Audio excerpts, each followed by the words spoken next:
Selamu alaikum të dashur miq, mirë se vini në takimin e sotëm përmes misionit të thëna e pa thënë, jemi drejt për drejt dhe me Hoxhën Ekrem sot do të ndalemi tek problemi i paragjykimeve që shpesh herë nxitojnë njerëzit dhe paragjykojnë të tjerët. Ndërkohë do të marrim këshilla se si duhet vepruar më drejt dhe më korrekt. E në pjesën e dytë do t'ju mirëpresim juve. Mirë se vjen Hoxh. Mirë se takojmë vjerë. Aq shpejt nganjëherë paragjykojnë njerëzit Hoxh, pse e bëjnë këtë? Bismillahirrahmanirrahim, alhamdulillah, wa salatu wa salamu ala rasulillah. Nëse jemi duke ecë një rrugë, edhe rastësisht me një shpejtësi të caktuar, futemi në një hapësirë me akull. Nëse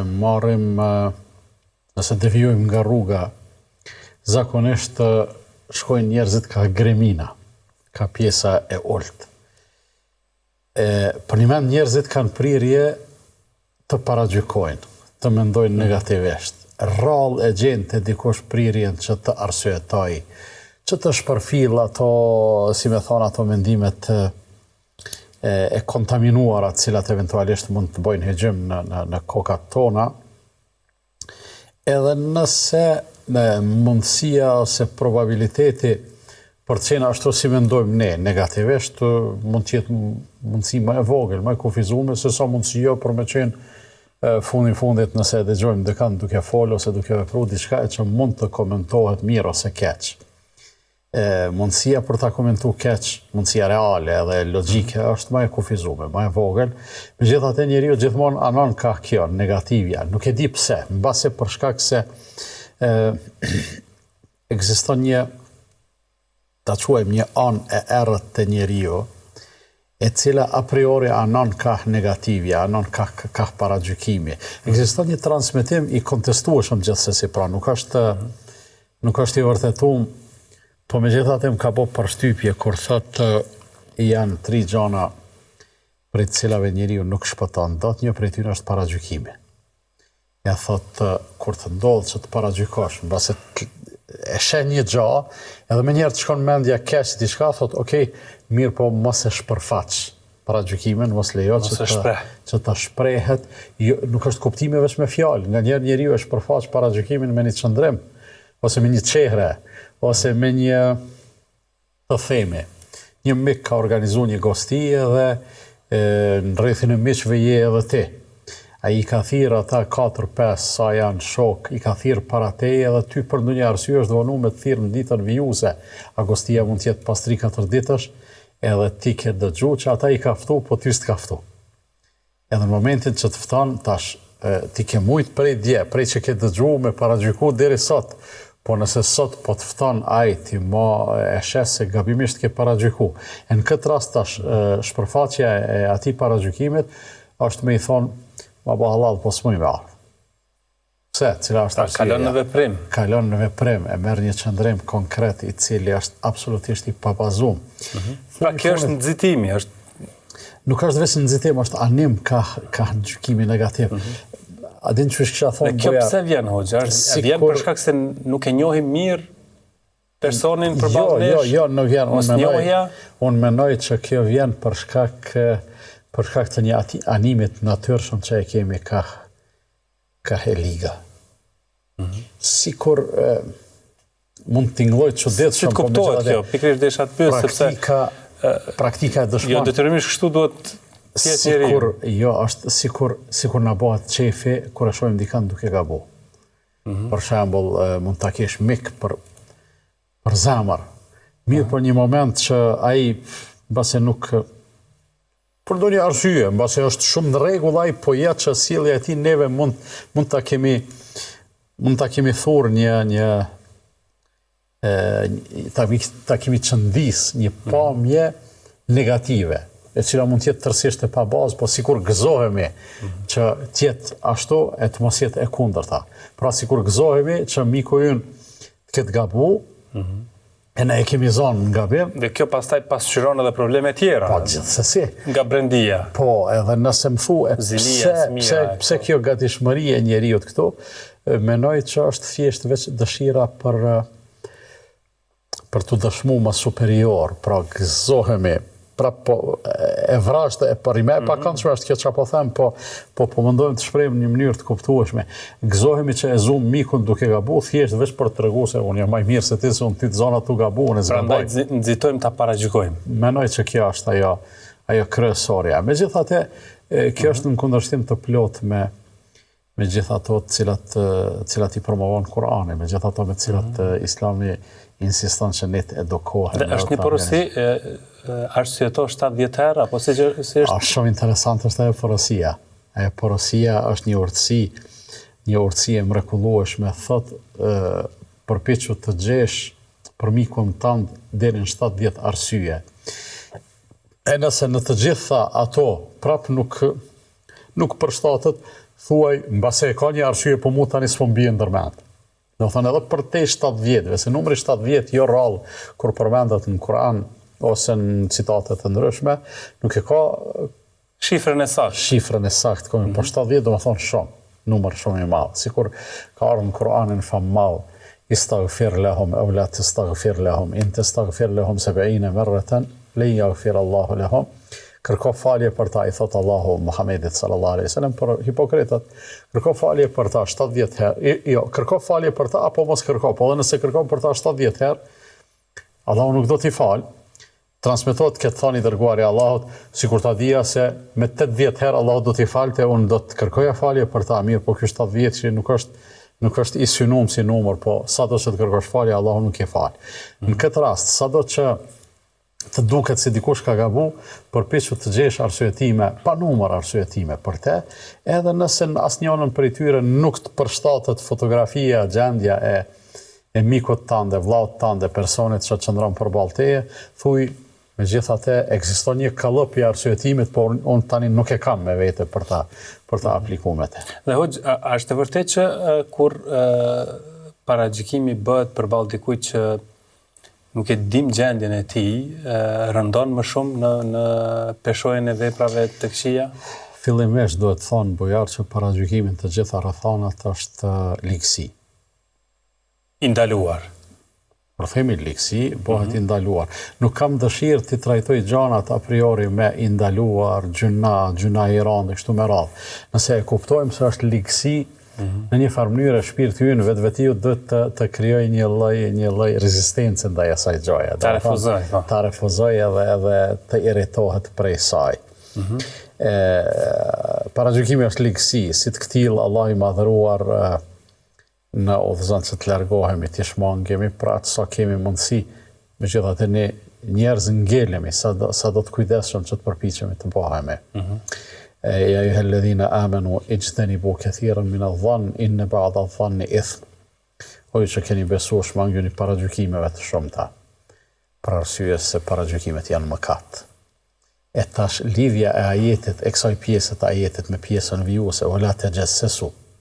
Mos hulumtoni në tmetat e tjerëve. Do të thonë paragjykimi të shtin të hulumtosh, paragjykimi mbjell dyshim. Shkakton dyshim. Dyshimi hap rrugë për shumë të këqija. Hap rrugë pastaj për të këqija të tjera se shkon në formë zinxhirore, ashtu që ti në momentin që e paragjykon edhe fillon të dyshosh për tjetrin, mbase nëse nuk ndalesh aty, ekziston mundësia që të hulumtosh në tmetat e tij, ta spionosh, bile Allahu i madhruar pikërisht që thotë wala tajassasu, mos spiononi. Spionimi çka është hulumtim në atë që njeriu nuk është përfaq. Në përpjekje për ta gjetë një gabim, një tmet, një kështu me radhë. Wala yaghtab ba'dukum ba'dha, edhe mos e përgojoni njëri tjetrin. Dua të them se paragjykimi mbase shumë lehtë paraqitet, shumë lehtë lind në shpirtin njerëzor, por nëse nuk jemi të vëmendshëm që ta mbajmë nën kontroll, që t'i qesim kufi, që t'i themi stop, ai mund të na çojë në gjëra shumë të rrezikshme. Çfarë dëmesh? Dëmet janë të lloj-llojshme. Menoj unë që nëse dëshirojmë me i numëru, do të jemi në gjendje secili prej neve të numërojmë nga diçka dhe jam i bindur se nuk i numërojmë të gjitha dëmet. Mjafton të menosh keq për tjetrin. E që realisht nga njerë edhe ki arsye të menosh keq për njeriun, për diken, nga se e shet duke bo keq. e shes se është, ta themi, keqbërës, ose është kriminal, ose kështu me radhë. Thonë, okej, ai nuk është paragjykim. Për arsye se ai e ka qitë vetën shesh me krejt ato që i ka. Mirë po një njeri i cili nduke është i mirë, në realitet kërkujt nuk i bën keq, e kështu me radhë. Ne tash të mendojmë, mos ndoshta ky, megjithatë vetëm shtiret si njeri i mirë, se mund të mos jetë njeri i mirë, e këtu pastaj njeriu e fut vetën në gjunat të thellë. Për arsye se në rastin e këtill, ne jemi të obliguar që njeriu me e vlerësu, jo me e gjyku, me e vlerësu si mbas asaj që duket. Çka shohim, çka dëgjojmë, do të thonë, fjalët janë të mira, veprat janë në rregull, sjelljet janë okay, pse më thonë është njeri i keq. Megjithatë, hoxh, kush është më i dëmtuar në një gjendje paragjykimi? I paragjykuar apo ky që paragjykon? Ky që paragjykon, sigurisht që e ka një dozë të shqetësimit, po pastaj kur njeriu vetë është fajtor, ne nuk merremi me damet që ja shkakton ai vetë, se funit nuk e ka shti kërkosh me zor. Sikurse të rasti i zilis, ose i smirës, ose i hasedit. Në radhë parë, mos tepërmi vujtjen prej smirës edhe zilis, e përjeton ai hasedgjiu vetë, jo ai që i bëhet hased. Mirë po në këtë rast, ky vetë është fajtor edhe e bëhet me shnet. Po ai tjetri që është viktim, ai realisht dëmtohet bafaj. Edhe në këtë rast, edhe të rasti i paragjykimi e shtin me bo vlerësime negative, cilat nuk janë të drejta dhe korrekte. Pastaj shtin me bo spionime dhe hulumtim në të meta për me i qitë në paha ato nëse ekzistojnë, ose për t'i shpik, për t'i improvizu nëse nuk ekzistojnë. Dhe kështu kryohen rrethana përqarse, humbesimi mes njerëzve? Kryohen dëmtime zinxhirore. Po e përmende një rast nga historia islame, njëri kishte ardhur nga një treve largët dhe kishte pranu islamin te pejgamberi sallallahu alaihi wasallam. Ai si duket ka qenë një lloj kryepari i fisit, një lloj kryeplaku i atij vendbanimi, edhe masi qëndron disa ditë edhe i mëson ato obligimet kryesore të islamit, i merret vesh me dërguarin sallallahu alaihi wasallam që kur të vije koha e grumbullimit të produkteve bujqësore, thot dërgoje dikend ta marrë zeqatin në të mbjella, në hurma, në çka do të qoftë. Edhe është ditë koha parafërsisht cila është koha e vjeljes së fryteve të mbjellave. Dhe i dërguari sallallahu alaihi wasallam në atë kohë dërgon dikend prej shokëve të vetë, shkon filon vendin, se është koha, dhe merr zeqatin, e sjell në Medinë. Ai niset për rrugës si duket i lind një farë dyshimi, një farë frike, një farë paranoje, një farë vezvesje që themi ne, dhe fillon me mendu, thot nëse shkoj atje, mbasi ata nuk kanë qëndruar në islam, mbasi janë bo pishmam pse e kanë pranuar islamin, edhe unë kur shkoj me lyp zeqatin, mundën me më kënë strajtu, ndoshta mundën me më vra, e kështu me radhë në gjysë rrugës kthehet. Kur kthehet, ashtë çka me thonë, do të me thonë, i pyeti dërguari sallallahu alaihi wasallam, thotë, e kryeve punën që të dërgova, thotë jo. Pse? Thotë se ata më refuzuan edhe më kërcnuan e u detyrova me u arratis, me ik. Atëherë i dërguari sallallahu alaihi wasallam e nis një, si me thonë, e nis një patrull në drejtim të atij vendit. Edhe ndërkohë tash ka ndodhur në njëjtën kohë që ai personi po pret kur ka me ardhur ai me marr zeqatin, prit e shese u vonu, edhe niset në drejtim të Medinës me marr vesh çka ka ndodhur. Edhe rrugës takohet me atë patrullën që i kishte dërguar i dërguari sallallahu alaihi wasallam. Edhe e pyesin këta, ku jeni o burr? Thotë unë jam nis në Medinë, po jo ku jeni nis, thotë na jemi nis te ti. Pse? Thotë na jemi nis te ti për arsye se ti e ke kërcënu emisarin e të dërguarit sallallahu alaihi wasallam, edhe na jemi nis me të eduku, me të ndëshku. Mara thotë të unë askush nuk ka ardhur, edhe kur kthehen në Medinë, kur vinë në Medinë së bashku, qartësohet situata se thjesht ka qenë një improvizim si pasojë e paranojës, e që ngjashëm me paragjykimin e me mendimet e ndryshme që realisht duhet t'i refuzojmë, mund të sjellin situata shumë të pakëndshme deri në konflikte. Jo vetëm në konflikte, aty mod do të bëhej fjalë për ndëshkime pa të drejtë. Edhe paramendo ti tash me ndëshku diken për shkak se s'ta ka dhënë zeqatin, anë të vërtetë ai është të prit me ta dhënë zeqatin. Kështu që këto janë gjëra të cilat për një mend njeriu duhet t'i trajtojmë me maksimumin e seriozitetit, me maksimumin e vetmohimit edhe në një farë mënyre vlerësimi edhe i tjerëve, edhe i situatave, edhe i kështu me radhë të bëhet, parimisht të bëhet nga piknisja pozitive. Te paragjykimi e kemi pikërisht këtë deformim, për arsye se parimisht piknisja është negative, është dyshuese, është e keqe.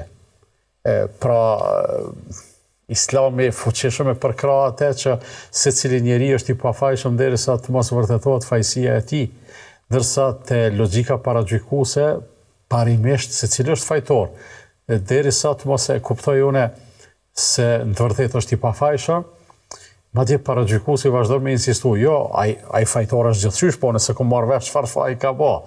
Po mendoj këto janë ato logjikat negative të cilat te njerëzimi shkaktojnë shumë dame. Dhe këto janë pra pasojat. Në anën tjetër hoxh, sipas fesë veç edhe filluat ta përmendni nga surja Huxhurat, nëse s'gaboj. Çështjen e paragjykimit, si parandalohet, si shërohet në fakt ky problem kur është tek njerëzit? Është një kapitull i etikës islame që quhet të mendosh mirë për tjerët. Është një kapitull tjetër i mirëmbajtjes së zemrës dhe shpirtit që quhet zemra e shëndosh ose zemra e pastërt. Është kapitulli i praktikimit të sunetit. Në praktik, që gjithashtu e shohim se vetë i dërguari sallallahu alaihi wasallam i ka trajtuar njerëzit sipas asaj që ka ditë për ta. Edhe në këtë frym i ka edukuar edhe shokët e vet.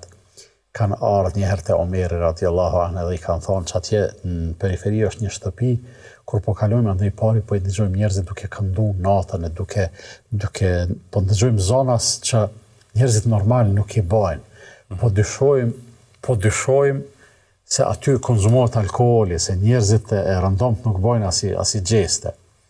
Thot Omeri, a i keni pa duke pi alkool, apo veç po paragjykani? Thot jo, po mendojmë, thot edhe sikur të ishin duke pi alkool, thot ne nuk e kemi të lejuar me u ngrit mbi murin që e rrethon shtëpinë e tyre për t'i pa me syt ton. Për arsye se është spionim për një gjatë cilën nuk jemi duke e pa me sy. Në këtë frymë janë edukuar sahabët e pejgamberit sallallahu alaihi wasallam.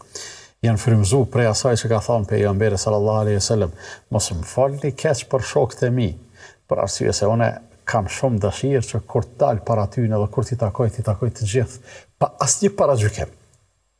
T'i takoj të gjithë duke mendu mirë për ta.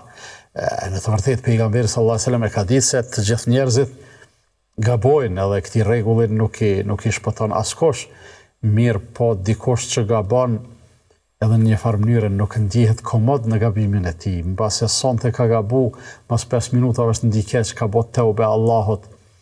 Edhe Allahu ja ka pranu pendimin, ja ka shly mëkatin, e ka pastru. Pse ke nevojë ti me mendu keq për te, edhe nëse e ke pa duke gabu. Mos flasim më kur nuk e ke pa, kështu që Islami na frymëzon edhe na mëson që njerëzit t'i vlerësojmë sipas asaj që shohim edhe dëgjojmë. Domethënë sipas asaj që dim, dija jona shumë e kufizuar, megjithatë sigurt i përmbaheshim, gjanat do të shkonin shumë më në rregull se sa shkojnë. Përndryshe, paragjykimi e krijon një situatë komplet jashtë realitetit. Pra, s'po flasim për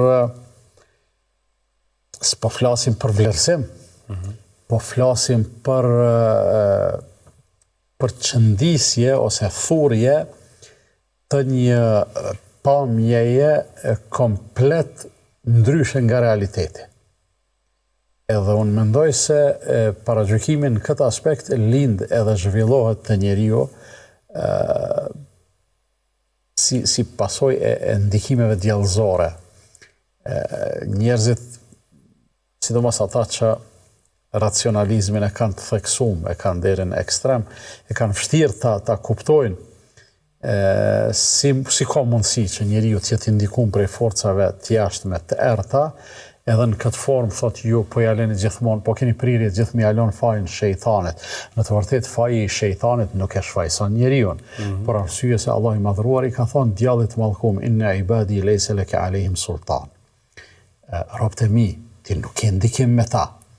Pra mbi ta, ndikimi i shejtanit është vetëm atëherë kur njeriu ja hap rrugën, edhe i le hapësirë që të qarkulloj, si pasojë e kësaj, pastaj njeriu absolutisht as nuk shfaqsohet, as nuk lirohet nga përgjegjësia me arsyetimin se valla më shtini shejtani se unë se pata njetë me bë këtë punë.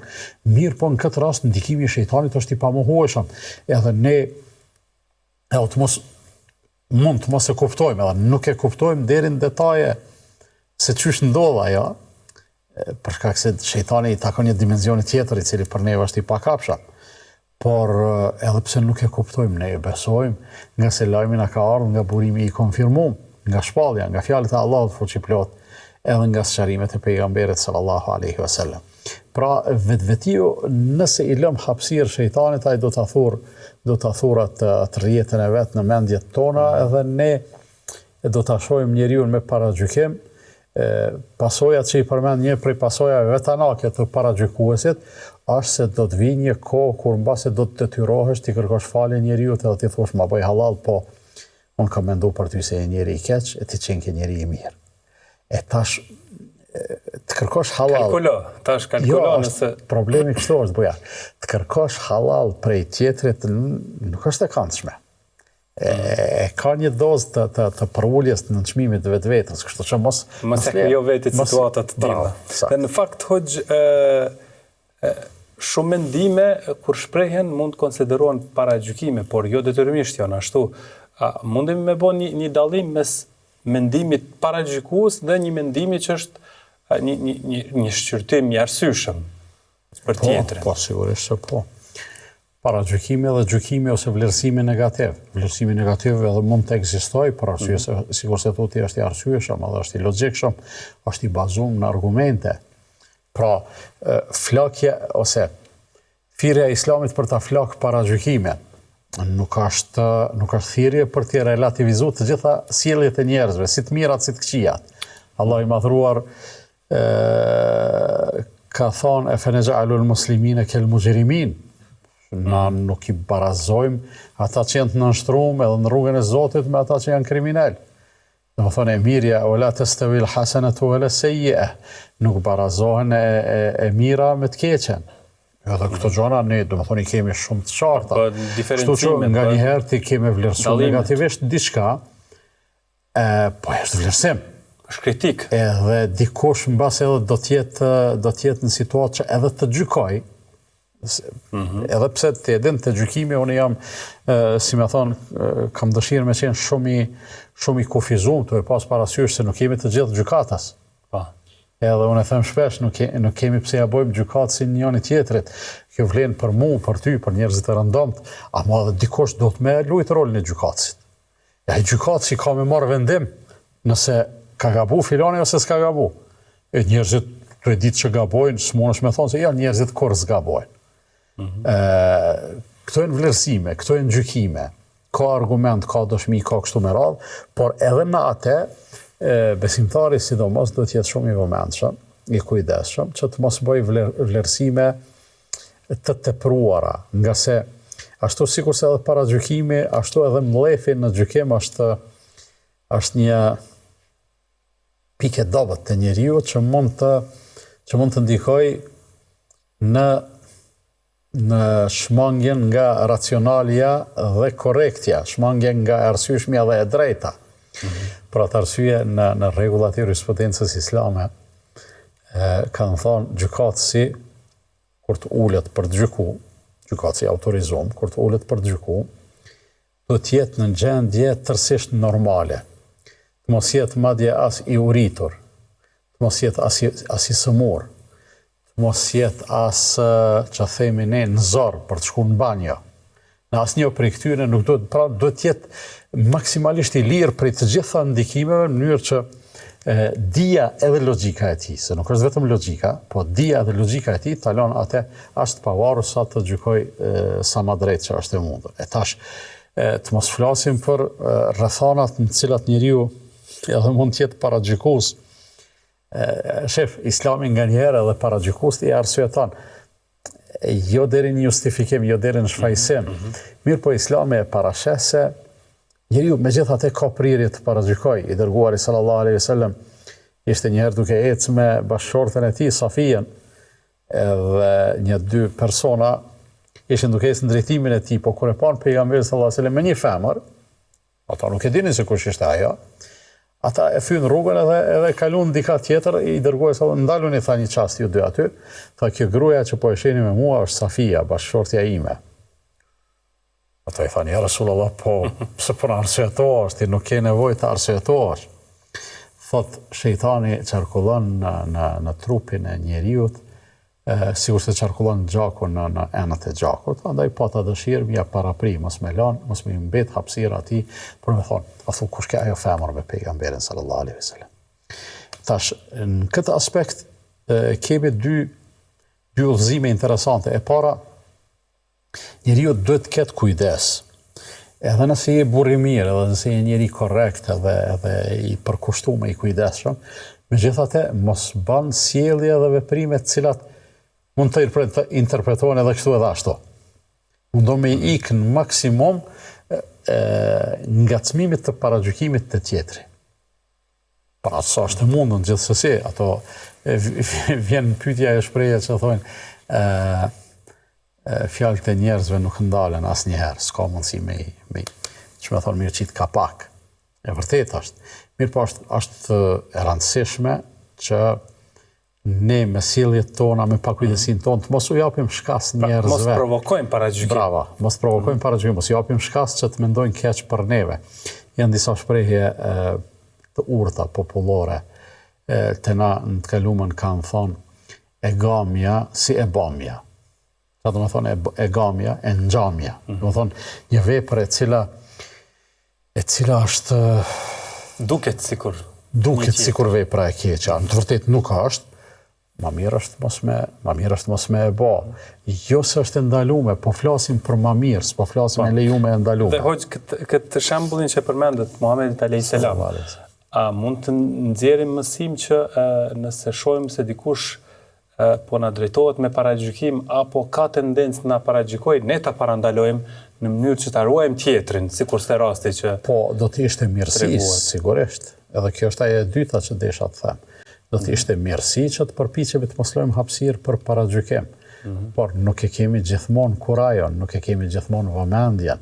Ku e dim ne, je duke ecë rrugës ti larg atje edhe ku e din se dikush ka me të paragjyku, nga se atë paragjykuesi nganjëherë mundesh edhe mos me njoft. Mirë, po pra sa është e mundun, gjithsesi njeriu duhet me jetu në transparencë në kuptimin e thjesht fjalës, ashtu që mos me për një mend mos me ngacmu paragjykime. Fjalën po e nxjerr. Për shembull, në udhëzimet islame qëndron punët e mira kur doni me I kry, përdoreni edhe një dozë të diskrecionit, për arsye se secili njeri I begatum është edhe shënjestër e hasedit. Nga njëherë ti jeton mirë edhe je mirë edhe komoditet mirë, po dikujt mundesh me ngacmu edhe hasedin, nuk është vetë provokimi për jo çdo gjë duhet shfaqur, duhet reklamuar. Ato të mirat tua mos I reklamo, mbaj për vete. Shijoj dhe vazhdo tutje. Shijoj për vete edhe hec tutje. Po këtu tani kur ti shijosh të mirat, falendero Allahun. Kur ta falenderosh Allahun, mundohu deri në maksimum që prej të mirave tua le të përfitojnë edhe tjerat, posaçërisht prej asaj që realisht për ty është tepric. Zatën prej gjanave, kur I përmendin dietarët të mirat e zeqatit. Zeqati është një veprim I cili lyp dy palë. palën ekzekutuese dhe palën përfituese. Dallimi në gjendjen ekonomike dhe sociale të dy palëve është i madh shumë.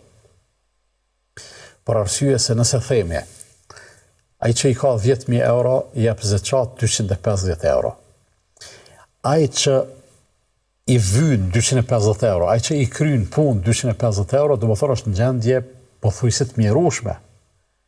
Edhe tash ai kur e sheh atë që i ka 10.000 euro, dallimin mes tyre shumë i madh dhe mundet me xhelozu, mundet me lakmu, mundet me paragjyku, mundet ndoshta me menu keq edhe për Zotin njeriu në gjendje të varfënisë. Pse Zoti ati i ka dhënë, mos më ka dhënë, ose çysh e fitoi ai, ore u myta të punu, nëse po më me fitu, njerëzit shpesh e thojnë edhe këtë. Unë u myta të punu, nuk po muj me bo pasuni, filoni ka bo pasuni brenda natës ose kështu me radhë. Unë menoj që nuk është çdo ndrim i gjendjes sociale dhe ekonomike. Dhe në anën tjetër, a mund të buroj paragjykimi edhe përmes ndjenjes së superioritetit, përmes mendje madhësisë përballë atij, në këtë rast skamnorit dhe të pasurit. Po tash duke gjykuar, pse nuk punon, pse rrin. Edhe ajo, po, ajo kahja e kundërt, po, edhe ajo mund të ekzistojë. Por te zeqati desha të them, njeriu kur i jep skamnorit një farë mënyre e tregon solidaritetin me te, e krijon një lloj lidhje, një dhe i fik plot paragjykime dhe plot urrëtie i shrënjos në një farë mënyre.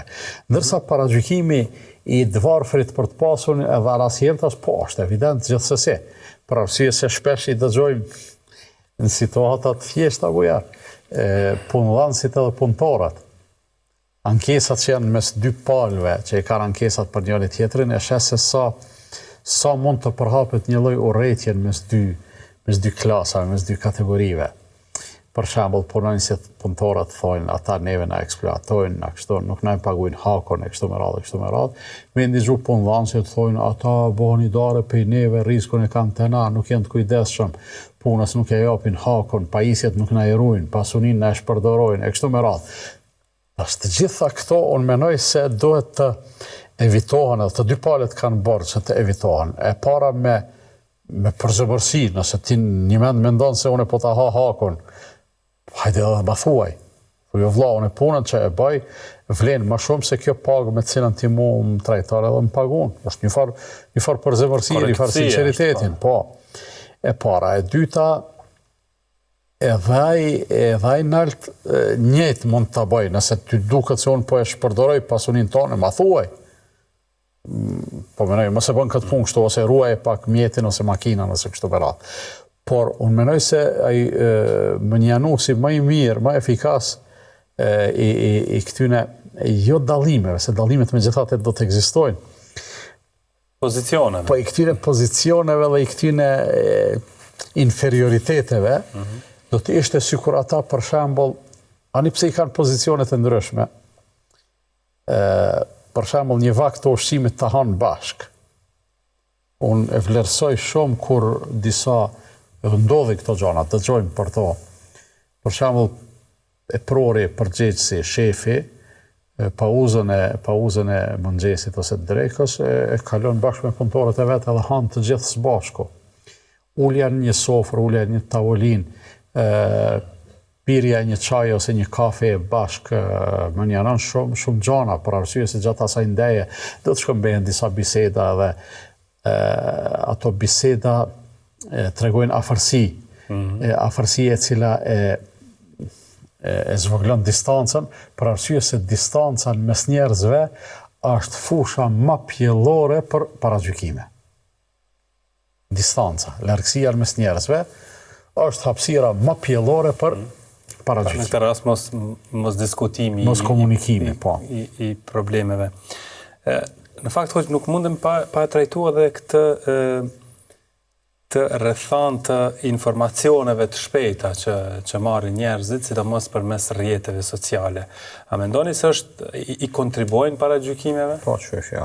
Jo i kontribojnë, por i ushqejnë fuqishëm paragjykimet. Për arsye se në plasimin e informacioneve sot e shohim se jo rrallë ka tendencë. në një farë mënyre mediumi. Pse quhet medium? Se është ndërmjetës mes ngjarjes edhe atij që dëshiron të informohet, edhe në një farë mënyre ai formulon lajmin, le të jetë i shkruar ose i thon, formulon sipas mënyrës vetë, edhe nganjëherë ani pse janë finesa ato, po unë menoj se pikërisht ato e bojnë frymën e ndikimit të një mediumi ose të një rrjeti social ose kështu me radhë karshi dikujt. Edhe prapë po kthejmë te distanca. Filonin ti nuk e njeh se ai jeton në qytet tjetër ose jeton në shtet tjetër. Të vetëm dritare për ta njohur e ke këtë që plasohet në rrjete sociale ose në për media ose kudo qoftë, edhe ai që formulon ty ta vizaton edhe fotografinë për atë person. Edhe jo rrallë krijohen pasqyra jo reale për gjëra të caktuara. Për atë arsye përgjegjësia e atyne që raportojnë edhe informojnë është shumë e madhe. Po menoj se është bartje, është përgjegjësi e bartjes së një fotografie për një vendin në një vend tjetër. Është përgjegjësi e krijimit të opinionit dhe paramendo sikur të krijohej opinioni i gabuar. Ne të gjithë dimë çu bëhen, domethënë ndikimet, s'po duam të thonë manipulimet, edhe pse edhe fjala manipulime e kanë këtë vendin e vet, po e shohim çu bëhen ndikimet nga mediat, nga rrjetet sociale e kështu me radhë për agenda të caktuara. E kur paragjykimi bëhet kulturë, bëhet normë, shoqëri, atëherë kërkuj si mbetet vlerë mo. Edhe kjo është më e keqja. Fillimi i më të keqës ku mund të arrijë një shoqëri. Paramendo, nëse paragjykimi bëhet normë dhe kulturë, atëherë kjo është paralajmërues për rënimin e të gjitha shenjtrive. Në mend çka po them këtë, se menoj se është shumë e rëndësishme edhe kemi nevojë posaçërisht në nënqillin tonë dhe në rrethanat tona.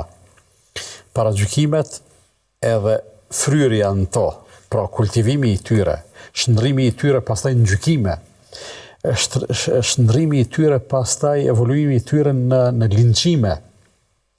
Kjo është fillimi, është e paralajmërues i fillimit të shkatërimit të gjitha shenjtrive. Një shoqëri e cila nuk njeh shenjtri, për mendimin tim, është shoqëri e cila shkon ka shthurja,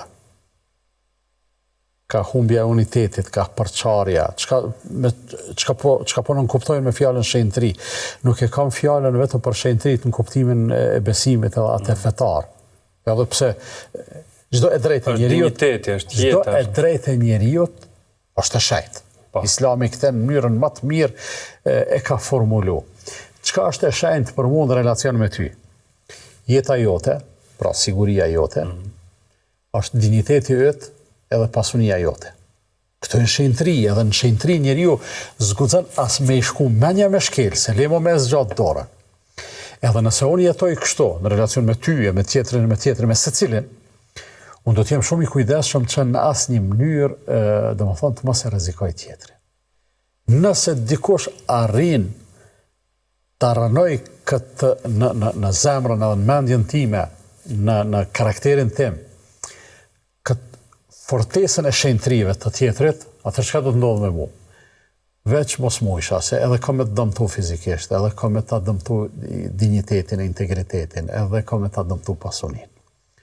Kjo është një aspekt. Aspekt tjetër janë disa gjëra të cilat ato shenjtrit individuali janë shumë me vlerë dhe shumë të rrezikshme, ama shenjtrit kolektive janë hala më me vlerë dhe më të rëndësishme. Për shembull, për mendimin tim, shenjtri është lufta çlirimtare. Edhe luftën, edhe ata që kanë luftu, duhet t'i trajtojmë si të paprekshëm. Madje, edhe nëse është fjala për të njëjtin njeri, i cili mas luftës mbase ka bo gabime. Trajtoj gabimet e tij, s'ka problem, por mos e paradhas dinjitetin e tij si çlirimtar. Për arsye se dikush mund të thotë po është i njëjti person me emën e me mbiemër, është i njëjti person i cili ka psu ndryshim, ka evolu. Ose është i njëjti person për cilin dikush na ka thonë se ka bo keq, mbase nuk ka bo keq. A din sa të rrezikshme janë ato vlerësimet kolektive të cilat sot i hasim në shoqërinë tonë. Ata janë hajna. Këta janë kështu. kthehen të korruptum. Si ka mundësi o vëlla komplet një tuf njerëzish, një komunitet me qenë të gjithë hajna, ose të gjithë me qenë tradhtarë, ose të gjithë me qenë bashkëpunëtor të Serbisë, ose kështu më. S'ka mundësi një gjë e tillë me ndodh, po flasim për njerëzit tanë. A ka mundësi dikush tjetë hajnë? Po. A ka mundësi dikush tjetë i korruptum? Po. A ka mundësi tjetë dikush kolaboracionist? Po. Kretin të mundshme këto, ama përgjithësimi ka ardhur si pasojë pikërisht i mos respektimit të këtyre shenjtrive. Do ta kemi parasysh se për çdo fjalë që e themi, posaçërisht në relacion me tjetrin, ajo fjalë regjistrohet. Nëse ka dalë nga goja jote, ti mund të thush valla unë nuk mendoj më ashtu. Nëse nuk mendon ashtu, e ke obligim mu qull me dalë me kallëzu, me thonë ma bane Allah burra, po djeko më thonë që ashtu, po si shkon ashtu, sot po mendoj ndryshe, që kryesisht nuk ndodhë kjo të njerëzit, po është edhe tjetra, çka do t'i bëjsh asaj fjale për cilën Kur'ani thotë, o ma yalfidhu min qawlin illa ladayhi raqibun atid, ai nuk e flet asnjë fjalë të vetme, e që nuk është një kujdestar i gatshëm për ta regjistruar atë. A i ka regjistru me leku, ti ke foli, ka regjistru, o shënu në regjistrin tanë, nesër në ditën e gjykimit, kime u përballë me te. Përgatit e arsyetimin, Zoti ka me të pyet, pse ke thonë ashtu? E nëse thu, o Zot, unë e kom thonë ditën e shtunë, kështu, po në djelën i mbo pishman, tanën e kom përmirësu vetën, i kom kërku fali ati cilën e kom e fëndu, ose cilit i kom shpif, ose kështu me radhë, kom kërku fali edhe ty, o Zot, kom thonë astaghfirullah, okej. A mo nëse asnjë prej këtyre si ke po, dita e gjykimit gjithsesi do të jetë ditë e pendesës. Mirë, por nuk vlen pendesa. Ja, nuk vlen pendesa atë ditë. Mirë, faleminderit për pjesën e parë, Hoxh, ndërsa tani dashur miq, ne do të shkëputemi për pak çaste dhe rikthehemi pas pak për të mirëpritur telefonatat tuaja.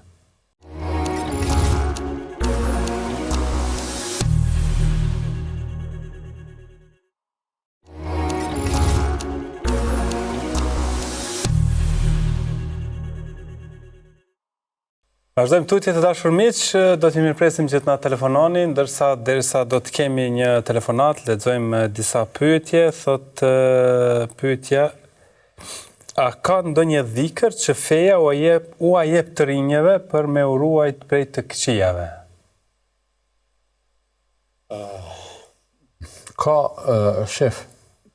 Ka dhikre, do të thonë formulime profetike të lutjeve të caktuara. Edhe ato kur i merr i lexon edhe shikon kuptimin e tyre, e sheh se vërtet janë të mrekullueshme. Si të këtilla ka dhikre për citata të caktuara që i ka formuluar pejgamberi sallallahu alajhi wasallam. Ka dhikre edhe për Kur'anit gjithsesi. Për shembull, kul a'udhu bi rabbil falaq, kul a'udhu bi rabbin nas, janë kërkesa për me na mbrojt Allahu prej gjërave të ndryshme, prej të këqijave. Tash ato të këqijat janë të këqijat që eventualisht mund të ndodhen, këqijat me të cilat mundesh me u përball, po mundesh me u shmang, këqijat të cilat mund t'i prodhojmë vetë e kështu me radhë. Për të gjitha këto ka dhikre padyshim. Janë ka për të ri, për të vjetër e për të gjë. Mirë, do të mirëpresim telefonatën e parë. Alo? Selam aleikum. Aleikum selam. E përshëndes një të një nderum zotrin e Kremin edhe më gërbujar, i kam dy pyetje për Hoxhën. Sa të është për vitore në nënës me që ka prit për nësë të viteve. Edhe qishëm të më tonë ka qenë anës të stokët e Tugaqin dhe ka qenë shumë e vullëtën e prej si sprengve të saja kanë marë sërbi, do më tonë nga marë tokën e kanë vujtë tekën.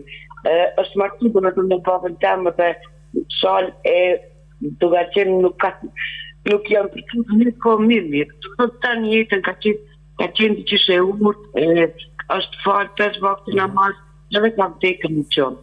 E ta që nuk shalu të Hoxhës janë lutë të nditën, edhe që të jetë lutë nga për shpirtin e të rëndët që janë në atë një, por të shalu të Hoxhës të regajtë të cilat janë ato lutë që të me bëmë mësë shumë të sante. Dhe edhe më gjë, që të të lezi një thonje shumë të lirë PIS TV, thotë të me thonë, ju vakë të zotit drejtonë shkoni mas 2 njerëzve përstning, sepse ata kanë sinceritet të madhë, dhe njerëzve që janë shërmis të mirë. Të lutëm që nderu, veç me ma elaboru prapë në mirë kuptimin e kësaj tani. Faleminderit. Faleminderit juve. Kërkon këshill edhe një herë çka me u lut për nënën e ndjerë. Puna e përvjetoreve duhet ta kemi parasysh një gjë.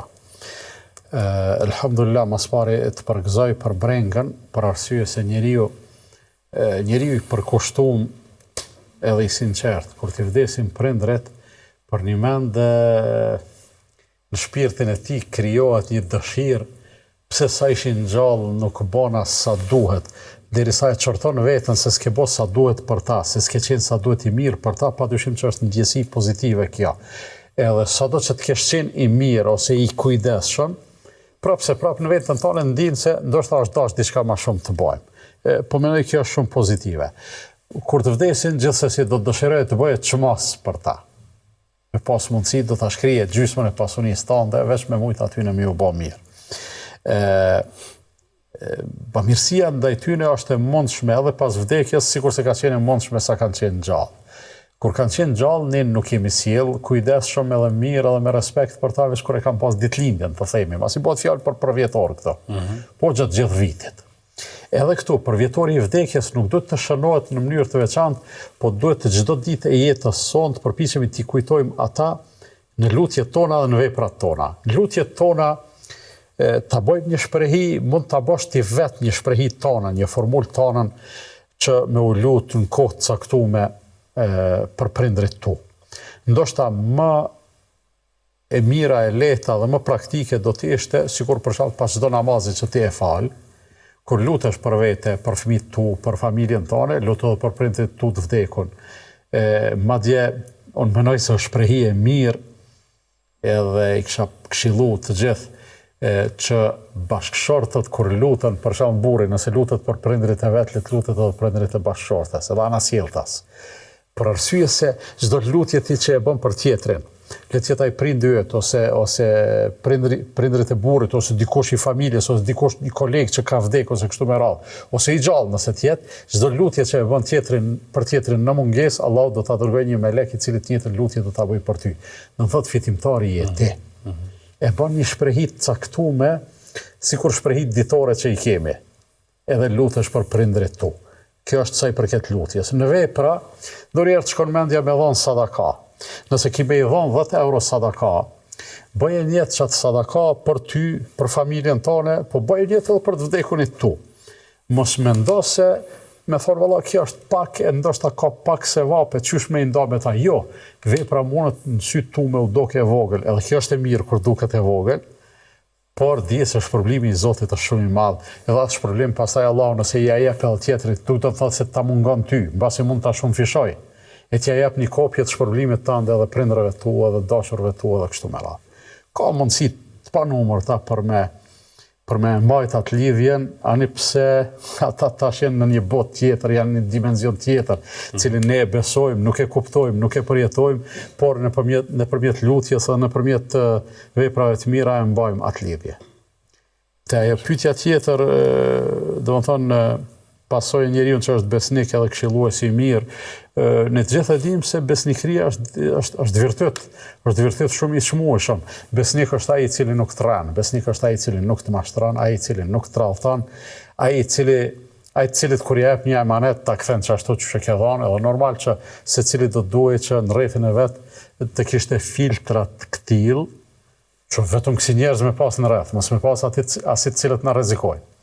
Këshilluesi i mirë është ai i cili këshillën, mas pari në aspektin përmbajtësor të jep këshillën e duhur, pastaj në aspektin formal këshillën të jep çysh duhet, nuk të lëndan, për arsye se sot ti mundesh me dhënë një këshillë e cila është shumë e mirë, po jep në mirë të vrasht edhe e lëndon tjetrin. Edhe nganjëherë e detyron njeriu me e marr gardin refuzues, edhe pse këshilla është e mirë, për shkak se mënyra jote e formulimit nuk jepet në formën e duhur. Kemi një tjetër telefonat, alo? Selam aleikum. Aleikum selam. Elmiun nga Gjermania, ju përshëndes juve nderuar staf, edhe respektivisht hoxhën e nderuar Ekrem Avdiun. Faleminderit. Fakti kam një 3 pyetjes të lidhur me namaz edhe pse jam praktikues, po du me ditë çdo gjë, nëse sa të jetë edhe elementare, dua të di sakt. Për shembull, unë vetë zakonisht, unë tash jetoj në Gjermani, edhe kur të vej punës vetë zakonisht pak para akşamit, edhe detyrimisht duhet mu pastru kur të vej punës, edhe një kësisht para prakisht e bajnë jetë për me marr avdes jetën kohë edhe për me fal namazin e akşamit. A mjafton ai, domethënë komplet pastrimin që e baj ai avdes, apo do të special me bëhen domethënë avdes?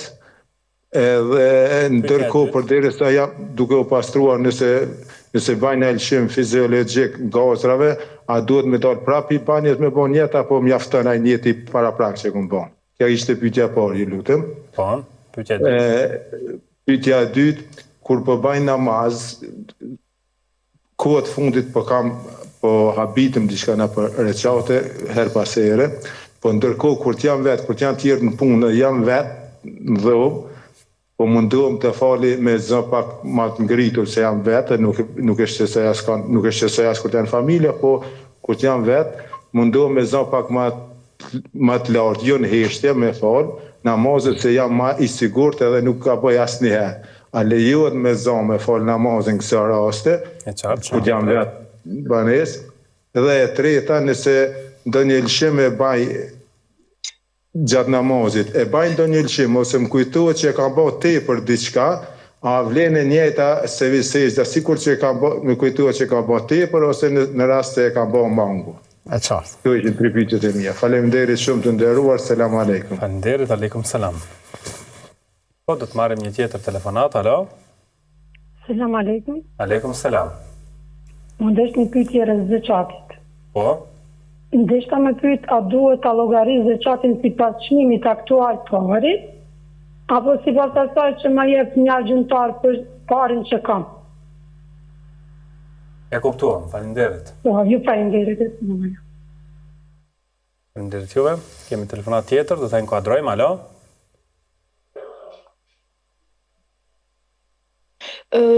Jasinin që është në përkthim shqipa, mund me lexu se nuk di të lexoj arabisht, dhe a mund të na Jasin për veti, për njerëzit e vdekur dhe për njerëzit e gjallë?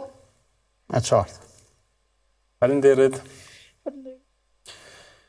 Pyetje ka ardhur edhe me mesazh. Mirë, çështja e abdesit pas pastrimit, a konsiderohet abdes apo duhet të marrë?